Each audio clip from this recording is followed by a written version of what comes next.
Ada dua kitab besar yang jadi pegangan Syekhul Hadis Bukhari Muslim. Alhamdulillah tadi pagi ngaji Bukhari, sekarang saya mau ngaji Sahih Muslim tentang Mi'raj. Dari sekian cerita Mi'raj yang mungkin jarang disebutkan adalah riwayat di Sahih Muslim. Di kitab saya halaman 83 saya baca. Di antaranya dijelaskan falamma alawna sama ad-dunya. Jadi di peristiwa Mi'raj yang jarang diceritakan orang itu, Rasulullah itu ketemu Nabi Adam.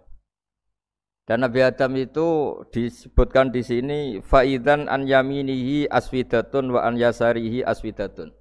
Dari sisi kanan itu ada kelompok besar, dari sisi kiri juga kelompok besar. Saya baca teks aslinya ya, tabarruk ya, supaya dapat berkah dari bahasa Rasulullah SAW. Ini cerita Nabi ketika ketemu Nabi Adam. Fa idza nazara qibala yaminih dhahika wa idza nazara qibala shimalih baka. Nabi Adam ketika melihat ke kanan itu senyum-senyum, senang sekali. Tapi kalau melihat ke kiri itu nangis. Lalu Rasulullah SAW tanya ke malaikat Jibril, itu siapa? Itu Adam. Dan yang kelompok di kanan itu ahli surga. Maka beliau kalau melihat senang sekali, dan kalau yang di kiri itu ahli neraka, kalau beliau melihat itu susah sekali. Artinya apa? Betapa susahnya jadi Nabi Adam itu. Jadi kalau misalnya ada koruptor ketangkep gitu ya, yang nangkep ya cucunya, yang ditangkep juga cucunya. Kalau kita punya anak 10 itu, terus yang satu misalnya nyuri milik temannya, milik saudaranya itu, sing naboi ya anaknya, yang ditabui juga anaknya. Kayak apa tersiksanya seorang Nabi Adam? Karena enggak punya pilihan, pasti dari sekian kasus dolim dan mazlum, yang mendolimi maupun yang didolimi itu pasti anak cucunya.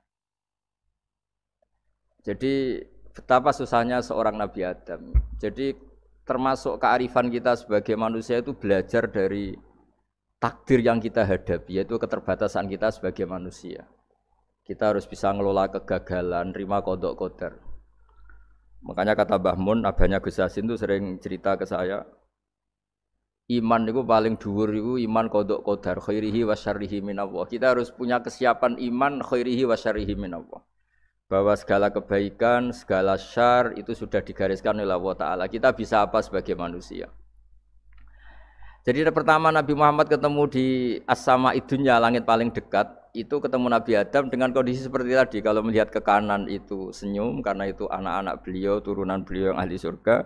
Kalau melihat ke kiri itu nangis, karena itu cucu beliau yang ditakdir tidak jadi orang baik. Artinya kalau ada peristiwa sosial apa saja, yang satu zalim, yang satu mazlum, atau yang satu benar, yang satu salah, atau sama-sama benar tapi salah faham, itu semua adalah cucu Nabi Adam alaihis salam, dan itu membuat beliau kadang-kadang dohika, kadang-kadang senyum, kadang-kadang baka, kadang-kadang nangis. Jadi itu yang menjadikan tambahnya arifnya Rasulullah SAW. Saya teruskan. Qultu ya Jibril man hadza qala hadza Adam wa hadhil aswida an yamini wa an shimalih nasamu bani. Fa ahlul yamin ahlul jannah wal aswida allati an shimali ahlun nar. Fa idza nazara qibala yamini dhahika wa idza nazara qibala shimalihi baka. Itu seperti misalnya kita punya anak 5, yang satu sukses jadi profesor doktor atau jadi orang alim, yang satu sekolah saja agak naik, misalnya sudah agak naik, ngentekno dunya itu nghabiskan harta itu kan. Tapi barokahnya itu mungkin kita mau jadi sombong enggak jadi gitu, karena punya anak yang enggak sukses. Mungkin barokahnya punya anak enggak sukses itu meredam keangkuhan kita, terus kita menjadi orang yang sopan dengan tetangga, dengan orang lain karena dipaksa punya hal-hal yang seperti itu. Jadi semua yang ditakdir Allah kalau kita ridho itu pasti baik. Karena ya kata yang ngarang kitab hikam itu, orang tawadhu itu kalau dinasihati pakai teks saja tidak cukup. Kalau punya utang itu tawadhu sendiri gitu. Guyonannya orang-orang kiai gitu. Ada orang sombong, supaya ada sombong kalau dia ketemu orang yang ngutangin itu pasti sopan sendiri. Jadi kalau dinasehati suruh sopan susah, tapi kalau ketemu orang yang ngutangin atau ketemu orang yang dia butuh pasti dengan sendirinya sopan sendiri. Atau ketemu orang yang menjadikan anaknya dapat pekerjaan, menjadikan keluarganya dapat job pekerjaan, pasti dia sopan sendiri karena utang jasa. Nah kalau kita pasti sopan sama orang yang ngutangi kita, yang menolong kita, apalagi dengan Allah Ta'ala yang semua yang kita pakai pasti dari Allah Ta'ala. Dengan demikian sudah keharusan kita sangat-sangat sopan pada Allah Ta'ala. Yang implementasinya dengan sujud dan dengan sholat. Itu juga yang dibawa dari hasil Mi'raj. Ini saya baca teksnya ya, saya tadi jam 9 baca Bukhari di Kudus sama beberapa habaib, alhamdulillah. Sekarang saya teruskan dengan Sahih Muslim. Termasuk kitab 6 yang paling dipakai ahli sunnah itu Al-Kutubus Sittah, yang paling pokok itu adalah Bukhari Muslim.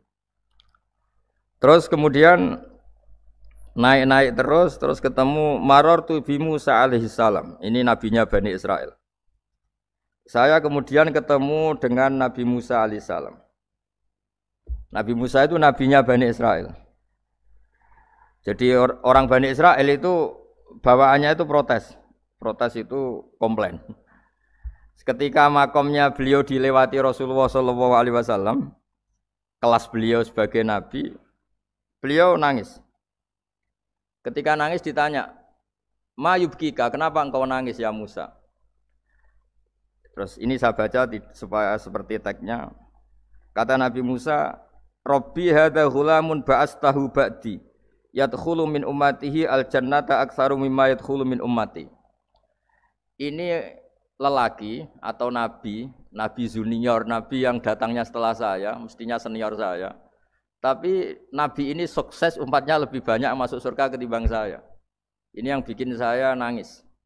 Jadi pikirannya Nabi Musa kalau beliau senior, beliau lebih dulu ya umatnya lebih banyak masuk surga. Ternyata enggak. Masih banyak umatnya Rasulullah SAW. Dan ini gaya beliau yang suka protes itu berkah karena protesnya orang soleh. Saya ulang lagi, apa-apa kalau dilakukan orang soleh itu pasti barokah. Ketika Rasulullah dapat perintah 50 sholat, itu Nabi Ibrahim pertama yang dilewati karena di langit paling atas dibanding nabi-nabi yang lain. Itu Nabi Ibrahim diam karena beliau tidak punya tradisi protes. Semua nabi diam karena Allah memerintahkan pasti sudah bagus lah, sudah diukur kekuatan hambanya. Tapi ketika Nabi Musa, beliau orang pertama komplain. Dapat apa kamu ya Muhammad? Dapat 100 sholat, dapat 50 sholat. Apa komentar Nabi Musa? Umat saya lebih gagah-gagah, lebih keren-keren. Pernah saya uji itu tidak ada yang mampu, apalagi umat kamu. Maka kamu mintalah keringanan. Fas'alhu takhfif, kamu harus minta keringanan. Masyhur tuh riwayat itu. Kemudian Nabi minta keringanan sama Allah dipotong hanya 5.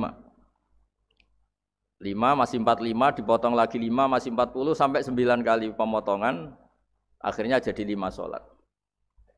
Itu satu menjadi pelajaran bahwa hubungan dengan Allah Ta'ala itu tidak perlu malu, karena Allah itu suka kalau dimintain. Mestinya kan dipotong 5, minta lagi sungkan, dipotong lagi 5, minta lagi sungkan, tapi ternyata berkali-kali. Bahkan ketika sudah 5 itu Nabi Musa masih bilang, ya Muhammad minta lagi keringanan. Jadi kalau itu dikabulkan tuh jadi tidak ada sholat itu kalau 5 masih minta. Nah, sampai Rasulullah itu tanya ke Jibril, ya Jibril bagaimana dengan gaya komplainnya Nabi Musa? Hiddah itu sering komplain. Jawabnya malaikat Jibril, ya roh hiddata, Allah tahu betul tentang komplainnya Musa dan Allah senang. Ya karena bawaan beliau begitu. Ini penting saya utarakan bahwa dalam Islam itu orang yang lemah lembut, yang samahah, Allahun Halim kayak Nabi Ibrahim itu juga Allah suka. Yang suka komplain tapi demi hak bukan demi konflik. Saya ulang lagi, demi hak bukan demi konflik juga Allah suka. Itu kita menjadi dapat sholat yang hanya 5 itu barokahnya komplainnya Nabi Musa. Karena kita yang lemah ini diukur dengan umat beliau yang kuat. Ternyata umat beliau tidak kuat. Barokahnya tidak kuat itu dipakai tolak ukur apalagi umatmu ya Muhammad. Kemudian itu yang menjadikan Nabi sebagai orang yang sangat tawaduk karena yang merintahkan itu senior. Meskipun kita tahu Nabi Muhammad itu Sayyidul Awwalin wal Akhirin, tapi secara lahir, secara jusmani beliau lahir paling belakang dan secara lahir juga beliau Nabi paling terakhir. Jadi secara hukum adab beliau harus sopan. Tentu sopan itu jadi panutan kita. Meskipun kita tahu hakikat beliau adalah Sayyidul Awwalin wal Akhirin secara hakikat. Nanti kita bicara lebih jauh tentang jusmani dan ruhani. Nah akhirnya keturutan sampai 5 sholat yang kita lakukan sekarang itu barokahnya komplainnya Nabi Musa. Banyak di cerita-cerita kitab hadis Ketika Nabi Musa ngaji sama Nabi Khidir, itu komplainnya Nabi Musa menjadi fikih yang luar biasa, kata kitab Ibnu Hajar Al-Asqalani Fathul Bari. Ketika beliau ngaji sama Nabi Khidir, kemudian Nabi Khidir itu dipinjemin perahu sama masyarakat. Sudah dipinjemin karena beliau majanan ya, dikasih gratis. Tapi di tengah-tengah perjalanan perahunya itu dilubangi. Nabi Musa komplain, akhirat tahali tukhriqu ahla, masa kamu lubangin padahal kamu naik, nanti gimana, kamu sudah pinjem, nggak bayar, masih ngerusak lagi, itu apa-apaan. Nabi Khidir cari teks saja, ilmu kamu belum cukup untuk menganalisis ini. Begitu juga ada 3 peristiwa yang Nabi Musa itu selalu komplain. Apa yang dikatakan Ibnu Hajar Al-Asqalani itu kitab yang sangat bagus sekali. Justru dengan protes itu Nabi Musa punya kelas di atas Nabi Khidir. Karena orang enggak boleh sukut alal mungkar. Karena secara fikih orang itu enggak boleh mendiamkan sesuatu yang buruk. Kita tahu dalam aturan fikih, di antara kewajiban kita adalah ingkarul mungkar. Mengingkari sesuatu yang memang harus diingkari. Ya meskipun tentu tidak dengan sikap destruktif yang merusak dan apa. Tapi yang enggak baik tentu kita ingkari. Perilaku Nabi Khidir yang melubangi perahu yang tidak miliknya, padahal yang punya perahu sudah menonton, itu perilaku yang enggak baik. Sehingga Nabi Musa protes. Justru protesnya Nabi Musa ini menjadikan beliau selalu di kelas fikih terbaik, yaitu ingkarul mungkar, mengingkari barang yang harus diingkari. Tapi tentu Nabi Khidir juga enggak salah, karena beliau punya perhitungan, di depan nanti itu ada begal-begal, ada kekuatan yang enggak baik, yang selalu akan membegal perahu-perahu yang kondisinya sempurna. Nabi Khidir punya perhitungan, kalau ibarat mobil ini spionnya kok enggak dipecah, enggak diambil, itu termasuk mobil bagus, pasti digarong. Tapi gara-gara spionnya dipecah dulu sama Nabi Khidir, terus depannya dilumuri apa supaya agak menarik, ini selamat. Jadi perhitungannya Nabi Khidir, wa kana wara'uhum maliku ya'khudhu kulla safinatin ghusba. Di beberapa tafsir diartikan safinah ay sholihah, karena di depannya nanti akan ketemu orang-orang yang dolim, yang selalu ngambil perahu-perahu yang bagus. Caranya gimana supaya perahu itu gak diambil? Ya karena mereka hanya ngambil yang bagus, ya dirusak dulu supaya gak bagus. Kalau ya gak bagus nanti lolos dari garong tadi, dari pengambilan secara dolim tadi. Jadi Nabi Khidir gak salah karena ada visi seperti itu. Nabi Musa protes juga gak salah karena memang tugasnya fikih itu ingkarul mungkar, mengingkari barang yang memang gak benar. Nah, di sini seperti yang dikatakan Gus Yassin, kita harus bisa ngelola perbedaan, ngelola beda sudut pandang dan sebagainya. Sehingga kita selalu dapat nikmat Allah Ta'ala, wa allafa baina qulubihim, nikmat yang kita asik, kita hidup asik, nyaman. Doa-doa bapak-bapak saya, guru-guru kita sering ijazahi setiap ketemu teman atau keluarga disuruh berdoa, Allahumma alif baina qulubina wa aslih dzata bainina. Semoga hubungan kita dengan orang lain itu baik-baik saja dan semua konflik kita dibenahi oleh Allah Subhanahu wa taala. Karena kita tidak pernah tahu ya. Kita miskin kadang dianggap problem karena takut membebani tetangga. Tapi kita kaya juga kadang dianggap problem karena orang lain takut kalah dengan kita. Kita tidak pernah tahu cara pandang orang lain.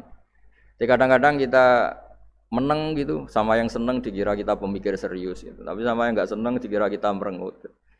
Kita guyon, kata yang senang itu luar biasa. Kita dianggap orang yang ceria. Bagi yang enggak senang dianggap arogan.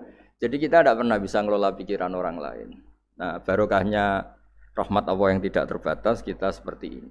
Dan itu digambarkan oleh Allah Ta'ala ketika ketemu antar Nabi itu. Cara pandang ya beda-beda. Nabi Ibrahim itu kalau melihat orang yang enggak benar, itu ya ngendikane faman tabi'ani fa innahu minni wa man asani fa innaka ghafurur rahim. Ya Allah, yang ikut saya ya karuan kelompok saya, yang tidak ikut saya semoga engkau banyak mengampuni mereka. Nabi Nuh beda sekali cara pandang. Nabi Isa ubudiyah murni. Ketika melihat orang yang enggak benar, beliau tidak ngambil sikap. Beliau ngendikan intu adzibhum fa innahum ibadu. Kalau engkau siksa nggih monggo Gusti, wong itu hamba-hamba jenengan, itu terserah jenengan. Wa in taghfir lahum, kalau engkau ampuni nggih monggo, jenengan yang punya pertimbangan lebih bijak. Dan itu yang dalam banyak hadis ketika Rasulullah SAW melihat umatnya di akhir zaman yang macam-macam, Nabi ngambil sikap kayak sikapnya Nabi Isa. Sebagian riwayat Nabi mengatakan fa'aqulu kama qalal abdus soleh. Saya akan ngambil sikap kayak sikapnya al-abdus soleh. Di hadis itu diredaksikan, yaitu dengan redaksi intu adzibhum fa innahum ibaduk wa in taghfir lahum fa innaka antal azizul hakim. Ya saya teruskan. Kemudian Akhirnya Rasulullah Shallallahu Alaihi Wasallam sampai ke Sidratil Muntaha. Wa ra'aitu Ibrahim alaihi salam wa ana asbahu waladih bih. Ketika ketemu Nabi Ibrahim, hubungan Rasulullah itu sangat emosional. Beliau yang pertama diceritakan, saya ketika ketemu Nabi Ibrahim itu senang sekali karena ternyata saya ini cucu beliau, turunan beliau yang paling mirip beliau. Jadi ini unik, dari sekian peristiwa besar, peristiwa langit, kemudian Nabi ada hubungan emosional yang luar biasa ketika ketemu Nabi Ibrahim. Pertama yang dikatakan Nabi, wa ana asbahu waladihi, saya adalah cucu yang paling mirip beliau. Dan ini kita tahu akhirnya di semua syariat kita istilah resminya itu anit tabi millata Ibrahim hanifah. Di istilah resmi agama kita millata abikum Ibrahim, agama leluhur kamu Ibrahim. Kita ketika baca sholawat Allahumma sholli ala sayyidina Muhammad, terusannya juga kama shollaita ala sayyidina Ibrahim wa ala ali Ibrahim. Dan seterusnya dan seterusnya. Kemudian yang terakhir saya cerita secara akidah Ahlussunnah wal Jamaah yang dianut oleh Imam Asy'ari dan Maturidi. Meskipun secara lahir itu Nabi mengalami pertemuan dengan Allah di Sidratil Muntaha, tapi tetap saja kita cara pandang bahwa Allah Ta'ala itu mukhalafatul hawadis. Allah tidak bisa kamu andekan di satu tempat terus mengalami hal-hal yang kita alami sebagai makhluk. Sebab itu sirinya kenapa di surat Isra dimulai dari subhanalladzi. Allah tetap maha suci. Maha suci itu artinya terbebas dari yang kita alami. Allah selalu mukhalafatul hawadis. Allah la yahtaju ila makarin. Allah tidak butuh tempat. Allah tidak butuh waktu. Allah tidak butuh semua. Karena Allah itu qayyum. Allah itu qiyamuhu bi nafsihi, berdiri sendiri. Allah tidak butuh aras. Allah tidak butuh kursi. Tapi eksistensi kursi yang butuh Allah. Allah tidak butuh aras, tidak butuh kursi. Tidak butuh langit, semuanya itu berdiri karena Allah. Bukan sebaliknya Allah berdiri di atas semuanya. Sehingga kita mulai kecil diajari Allah itu siapa? Al-Qayyum. Kalau bahasa kita qiyamuhu binafsi, selalu berdiri sendiri. Dan Allah itu Al-Ghaniyul Mutlaq, enggak butuh yang lain. Di sini pentingnya selalu Nabi ngendikan subhanallah, subhanallah, wiridanya tetap Allah itu maha suci, Allah maha besar, Allah maha agung. Dan keagungannya diantara ditandai dia punya sifat yang tidak sifat kita. Dia punya keabadian yang tidak bisa kita miliki. Dia punya semuanya yang tidak kita miliki. Itu sebab itu dimulai subhanalladzi asra bi abdi lailam minal masjidil haram. Jadi kata subhana ini maha suci itu maha suci dari tempat, dari waktu, dari apa saja. Meskipun Allah punya adat, punya sunnah memperlakukan hambanya itu dengan logika atau bayangan yang dibayangkan seorang hambanya. Sehingga seakan-akan kita ini ya ketemu, seakan-akan kita bisa ini melihat. Sehingga di surga disebut kita ini melihat Allah. Tapi semua ahli sunnah mengatakan, tapi kamu melihat Allah itu tetap saja bila kaifin walan khisorin, tidak bisa terus menciri. Menciri itu bisa membatasi sifatnya Allah itu begini-begini, tidak bisa. Tetap Allah itu la tudrikul absar wa huwa yudrikul absar. Tapi kita bisa disebut melihat dengan kemakhlukan kita yang profan. Di surga disebut melihat, tapi bukan melihat yang kayak kita melihat antar makhluk yang terus bisa apa itu cerita detail, cerita spesifik, cerita apa tidak bisa. Tetap la tudrikul absar. Ini hebatnya ulama-ulama kita, selalu cerita Mi'raj, cerita nazar ila wa fil jannah, melihat Allah di surga, tapi bersamaan dengan itu selalu cerita Allah itu mukhalafatul hawadis, Allah itu laisa kamislihi syai'un. Jadi terima kasih Gajang utamanya pada Gus Yasin dan yang membantu semuanya. Barokahnya kita ketemu bisa ngaji, supaya barokah saya baca teks aslinya di Hadisil Isra, karena tadi saya jam 9 sudah baca Bukhari. Ini supaya dapat berkah, saya ini baca Sahih Muslim. Sekian dan semoga barokah. Assalamualaikum warahmatullahi wabarakatuh.